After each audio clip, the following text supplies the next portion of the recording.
Raqqa was a thriving city once, prosperous, rich, and then ISIS came and turned it into its capital. They leveled it, the US-led coalition, leveled it, 90% bombed and blasted to ruin.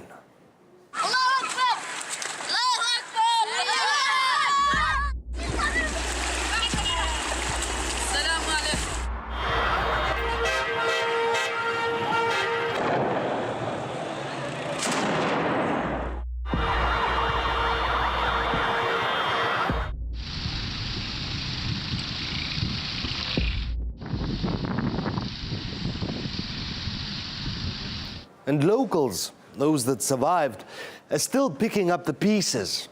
The worst thing, and I personally remember this from Mosul, is the bodies.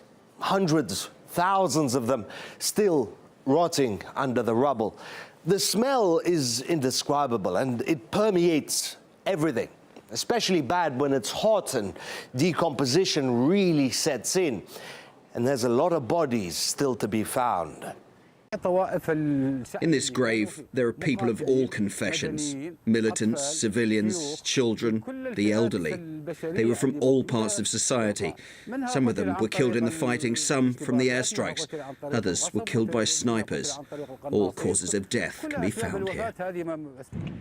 Asad al-Mashouj never completed his medical degree. He spent the last 7 months digging up bodies. Those buried in mass graves, those they dig up from under the rubble. Experience, not education, has made him a pathologist. Day in, day out, he and his team dig up corpses with picks, shovels, hammers.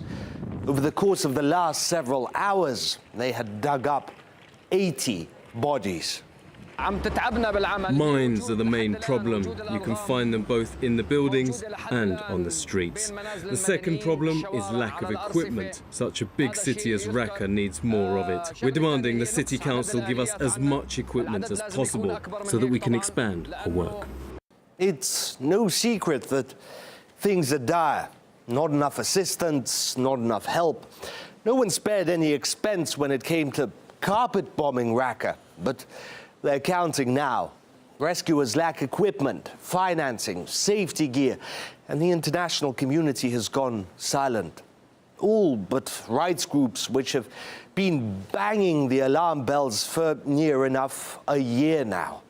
One of the main obstacles to actually exhuming these graves was the presence of landmine contamination, and it seems that the process for demining these areas is very, very slow. There needs to be more support, not just financial, but also in terms of technical assistance and forensic expertise. It appears that there is progress. Unfortunately, the progress appears to be slow, and the resources that are necessary for it to be completed do not seem to be in place. Neither the human resources nor the financial resources.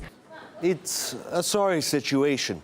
So many dead, so many missing, and no one willing to bear any responsibility. It's as America said, you'll never know how many died in Raqqa.